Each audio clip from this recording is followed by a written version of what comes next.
Здравствуйте, красивые, правильные люди. У меня продолжение Таро календаря. Вообще календари самые разные управляют нашей жизнью. Мы привычно об этом не думаем. И тем не менее, обычный календарь, природный, говорит нам, как одеваться. Шубу ли надевать или босоножки, правда?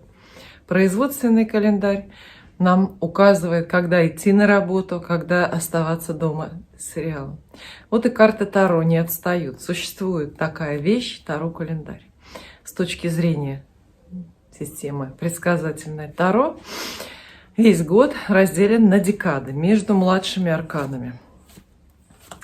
Карта, какая-то карта из младших арканов, из колоды Таро, непременно, обязательно управляет своей строго определенной декадой года. Вот и теперь. Ну, карты разные, понятно. Хорошие, плохие. Соответственно, мы с вами в этих вибрациях переживаем хорошие, плохие времена. Есть карты простые, понятные. Есть очень неоднозначные, такие, которые больше путают, чем дают подсказки. И новая страница Таро календаря открывается с 1 мая. Ну, так это звучит даже символично. С 1 до 9 мая нашими жизнями, умами станет управлять карта понятная, добрая и простая. Вот насколько она понятная, насколько она такая однозначная, односложная, я постараюсь вам рассказать. Не знаю, хватит ли у меня ресурсов. Вот она. Это шестерка пентаклей. Так она называется. Масть пентаклей. Денежная. Масть не столько денежная, масть материальных воплощений. И число 6.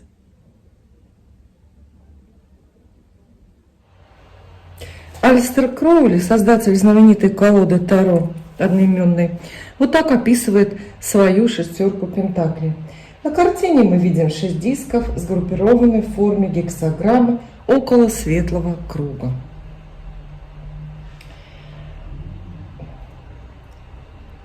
За ними шестиугольная и шестиконечная звезда, как символ взаимного проникновения и нерушимого единства. 6 кругов здесь вот носят символы 6 планет: Луны, Меркурия, Венера, Марса, Юпитера и Сатурна, которые, ну, как бы освещаются Солнцем из центра. Значит, вот этот желтый круг – это Солнце. Эта карта показывает гармоническое, уравновешенное взаимодействие всех принципов, которые, ну, а планеты носителями этих принципов здесь выступают. Вся полностью внутренняя часть карты светлая, вот. И в середине изображен розовый крест. В середине Солнца изображен розовый крест. Если вы присмотрите, увидите здесь этот крест. Розовый крест, который обозначает ауру просветленного духа. Ничего себе! По правилам, такое состояние достигается через медитацию и созерцание, посредством которых дух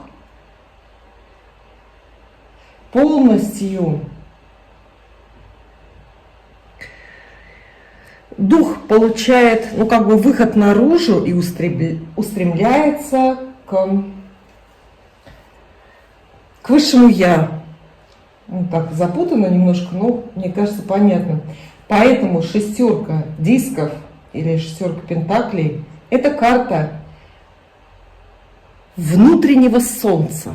Вот как красиво сказано. То есть внутреннего солнца, внутреннего света, который выходит наружу с силой, источается наружу с силой и пробуждает внутреннее я. Вот такая карта. Кроули, другие колоды. Вот шестерка камней, ну, здесь так называется. Шестерка пентаклей в колоде Таро поиска. Абстрактно, в общем, наверное, мало о чем эта иллюстрация нам говорит, но все равно видно, что здесь все по-доброму, все так невинно, тюльпанчики вот тут какие-то, бабочка не то. Это уже то, что я вам показала, ну, самая такая популярная картинка, вроде бы понятная, раскрывающий смысл карты, это колода Таро Райдер Уайта, сцена милостыни, одному дает деньги, над другим трясет весами, потому что меряет, кому больше дать, а кому вообще не дать, кому вообще отказать, и нарядно одетый человек, я вам это показываю. Так, дальше. Таро Византии, шестерка пентаклей. По-моему, все то же самое. Тоже сцена милостыни, да? Здесь это больше похоже на гуманитарную помощь, как будто бы какой-то человек, ну, что-то раздает нуждающимся, и в том числе и детям. Вот он такой большой и щедрый, и у него у самого всего хватает, а вот сирым и убогим он вот что-то раздает. Что это, уже додумайте сами, здесь 4 сосуда. Но это даже на деньги не похоже, как будто, не знаю, еда, что ли, какая-то. Вот так. Пойдем дальше. Так, карты секрет Таро вот эти вот называются. Ну, то же самое, сцена милостыни. Но вот интересно, здесь уже художник вот знал, что рисовал, да? Посмотрите, здесь не просто вот богато одетый господин кидает нищему эти монетки. Здесь еще и женщина для чего-то нарисована. Вот я догадываюсь, зачем он нарисован. Потому что вот один из советов, важнейшая часть шестерки пентаклей, подавая кому-то свою помощь, не будь тщеславен и горд, ни в коем случае, потому что это исключает, абсолютно исключает пользу тогда от твоей милости, да, от твоей милостыни. То есть вот этому человеку нужно очень постараться здесь, чтобы, ну, как он теперь будет выглядеть в глазах этой женщины, как такой вознесшийся и гордый, зазнавшийся, или как просто добрый человек, который решил поделиться. То есть вот, да, милостыня, акт подачи милостыни при свидетелях здесь изображен. Вот я очень хорошо, я считаю, это очень уместно, потому что это составляющая карты важная. Вот. Дальше. Двустороннее Таро. Здесь вот она шестерка пентаклей наших. Какой-то тоже человек. Видите, важно, что они все буквально на каждой карте, в каждой колоде нарядно одетый человек. Что это значит? Нарядно. Одежда, она не случайна. Нарядно одетый человек, с точки зрения символизма, это человек, которому всего хватает. И речь не только о деньгах. Это человек, у которого упорядоченная жизнь в любом смысле. Любые ресурсы разложены, посчитаны, учтены. Это и, кроме денег, это и время, это и физические силы, и здоровье, и эмоциональные силы, все, что хочешь. Вот. Поэтому очень нарядный, красивый здесь такой костюмчик. Он рассматривает какие-то строения перед собой, да, город, что ли, какой-то, как макет. Вот это все мелкое такое-то, мне кажется, просто величие и габариты, масштабы личности этого человека подчеркивает, да, вот то, что оборотная сторона карты тоже заслуживает внимания, она очень интересная. Здесь он еще наряднее, здесь у него еще светлее перспективы, какое-то роскошное закатное солнце, в общем, природа. Мы понимаем, что карта хорошая. Так все нарисовано. И у нас еще есть, например, Таро импрессионистов. Здесь скачки, да? Но тоже кто-то кому-то подает лошадь, еще лошадь, или все-таки милостыня. Не знаю, в чем основная идея, да? Но тоже подает кто-то кому-то что-то. Может быть, это обмен. Дело в том, что по шестерке пентаклей ведь всегда непонятно, еще успела я вам сказать или забыла опять. по шестерке пентаклей ведь эта помощь идет взаимная, обмен. Ты мне, я тебе. Ну, то есть и отдающий, на любой из этих карт, милостыню отдающий человек в этот момент очень-очень много получает. Не от того нищего, которому дает, нет, а с другой стороны, от высших сил. Вот. Так и здесь, в общем, можно заподозрить, что люди взаимно чем-то обмениваются. Ну и самое интересное, или самый любимый момент вот этого анализа для меня — Таро цветов. Потому что каждая из страниц Таро календаря у нас получается, это же младшая аркана, соответствует какой-то цветок в колоде Таро цветов. Красивые очень карты, редкие. И получается, что и именинники каждой декады года носители какого-то растения, цветка. Шестерка пентаклей. Пожалуйста, для именинников ваша карта — розмарин.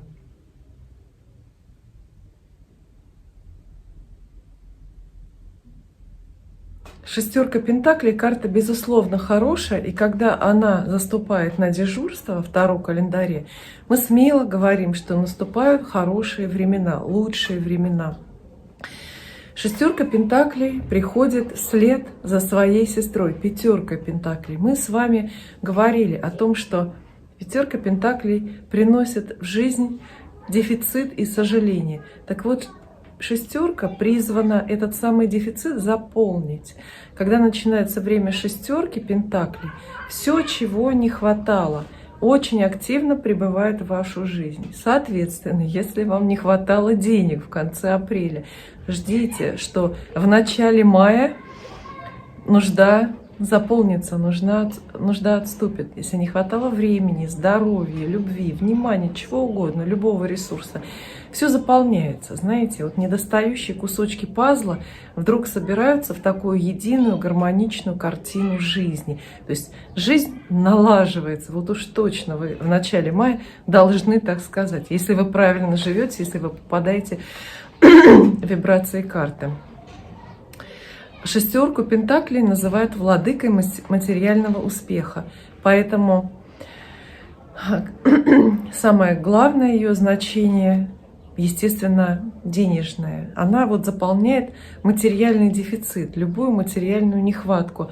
По ней прибывают деньги в вашу жизнь, приходят деньги не слишком большие. И это тоже вот первая такая пометка, первая красная галочка, это нужно понимать.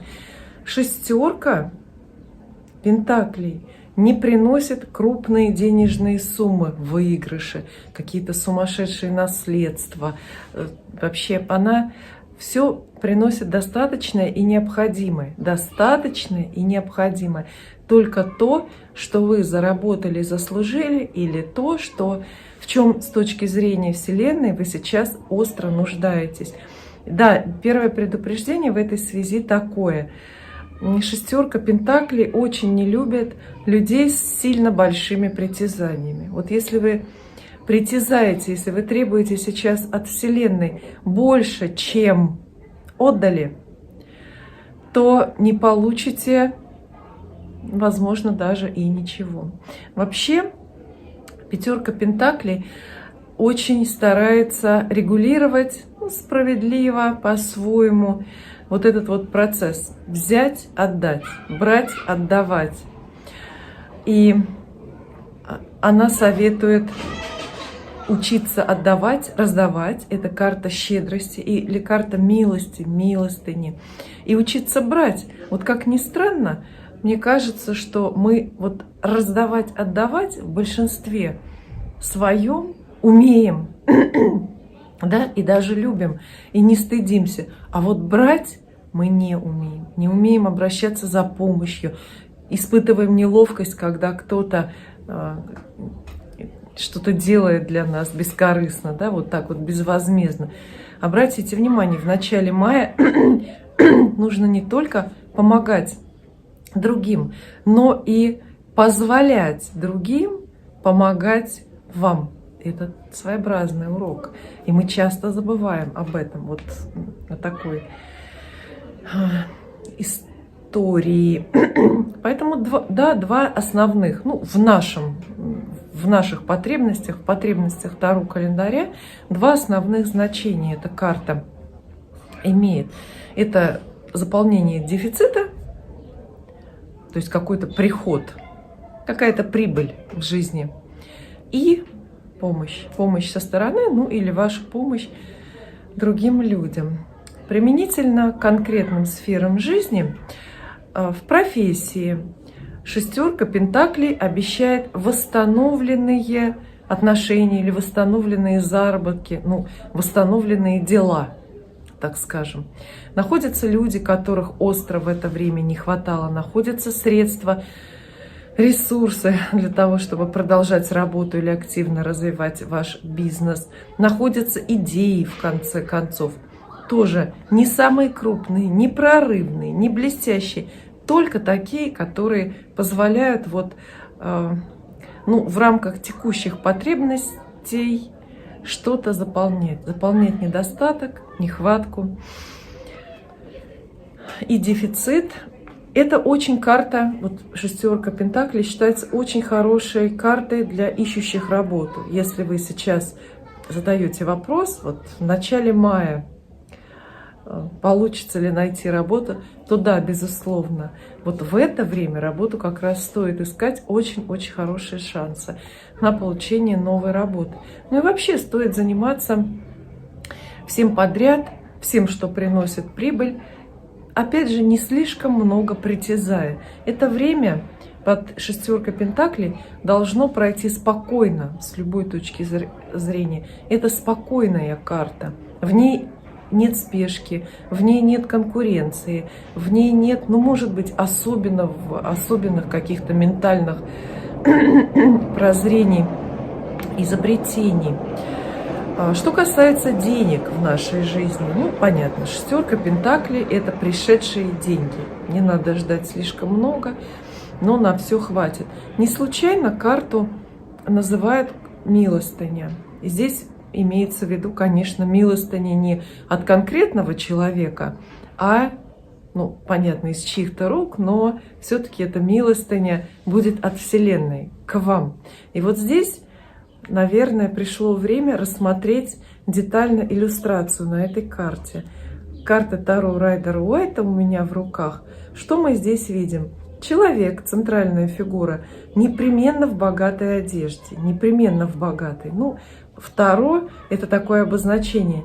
Богато одетый человек, значит щедрый человек. В жизни это не всегда так, но здесь, чтобы мы понимали, о чем идет речь. Так, он раздает милостыню, подает просящим. Две фигуры просящих, и один действительно получает какие-то монеты, судя по цвету. Монеты из желтого металла. Предполагаем, что золотые. Но, думаете, все так просто? Нет, так не бывает в Таро. Рядом сидит человек, который ничего не получает пока. Над его головой дающий держит весы. Это знак того, что Вселенная сейчас в начале мая взвешивает ваши заслуги, то, насколько вы были добрыми, щедрыми, благородными, то, что вы заслуживаете, или то, в чем нуждаетесь. Ведь этот вот подающий человек, ну, вряд ли оценивает масштабы личности просящих, да? Он смотрит, кому нужнее, вот понимаете? Поэтому Вселенная сейчас раздаст каждому то, что именно ему не хватает, то есть здесь такая персонифицированная помощь идет, и раздаст вот в той мере, кто насколько нуждается. Но опять же идея помощи здесь просматривается. Вот. В общем, все просто. Смысл очень простой. Выплаченные деньги, заработанные деньги, если у вас собственный бизнес. Все вот это вот в начале мая ждите. Следующая тема, которая тоже непременно касается Таро календарь, это, конечно же, любовь. Ну, для любви это тоже хорошая карта. Хотя вот в персональных раскладах она по большей части обозначает дружбу или любовь, похожую на сон? Нет.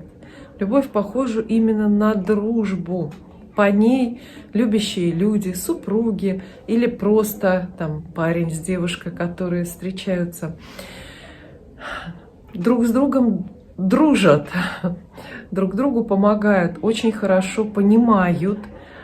По этой карте идут откровения, разговоры добрые, какие-то доверительные. Если у вас в жизни присутствует новая любовная история, в которой еще мало что понятно, то можете ждать, что в начале мая вы вдруг станете друг с другом так по-доброму, по-дружески, трогательно, откровенно. Ну и обязательно появится повод друг другу в чем-то помочь. Тоже не игнорируйте, пожалуйста.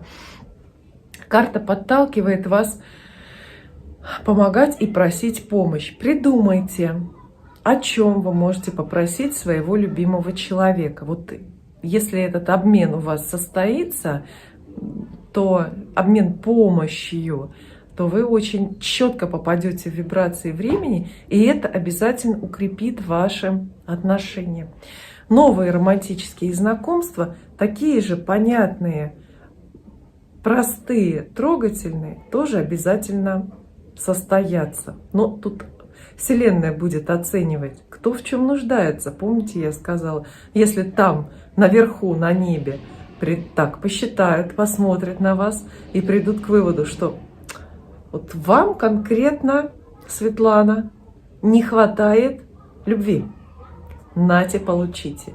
А может быть, вы ждете любви, но сами не знаете, а вам сейчас больше денег не хватает. Ну, тогда вам деньги выдадут, а любовь в следующий раз. Слава Богу, Таро-календарь у нас никогда не кончается, и карты одна за другой циклично идут каждый год.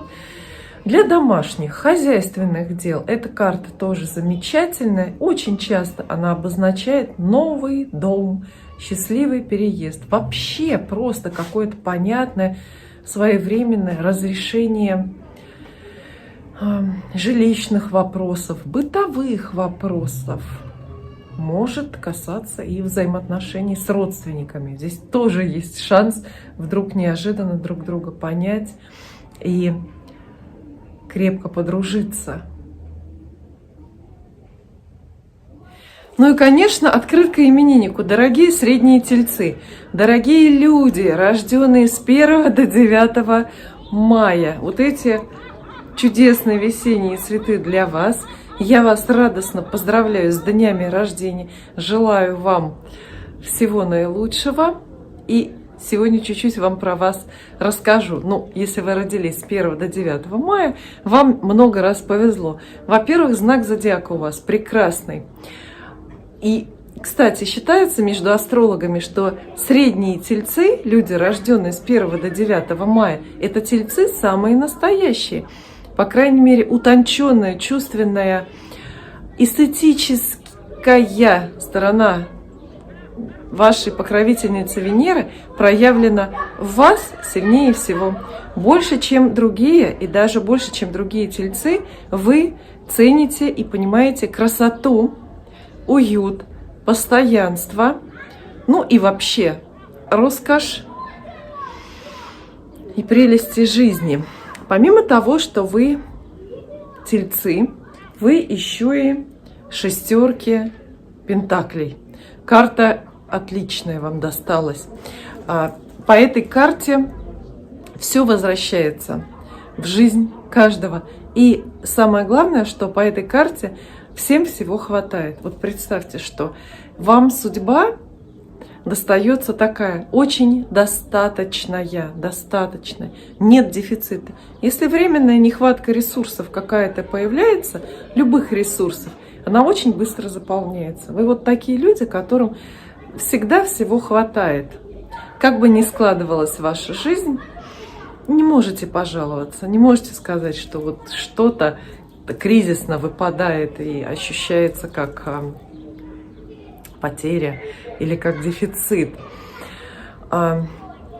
Шестерки пентаклей, люди, конечно, очень-очень практичны и практически ориентированы. Окружающие вас, безусловно, любят именно за это. К вам можно прийти за помощью. Это самая главная, наверное, ваша черта. И не только потому, что вы готовы помочь, не только потому, что вы по-земному такие вот по-майски добрые, но и потому, что вам есть чем помогать. У вас всегда есть ресурсы. Вот знаете, вы тот самый человек, у которого есть деньги, которые можно занять, когда они нужны другу. У других может их не быть, а у вас они обязательно окажутся. Вы найдете время, тоже выберете в своем любом графике, найдете время для того, чтобы помочь родственникам и друзьям. Всего хватает. Это вот основная ваша черта. Умеете радоваться жизни, умеете очень справедливо. Вот не случайно же на этой карте, я ее уже показывала, главный герой в руках держит весы. Весы – это символ правильной меры и справедливости одновременно. Вы справедливы, и вы умеете отмерять окружающим. Вот отношение, то, которого они заслуживают, да, возможно, но в основном то, в котором они нуждаются.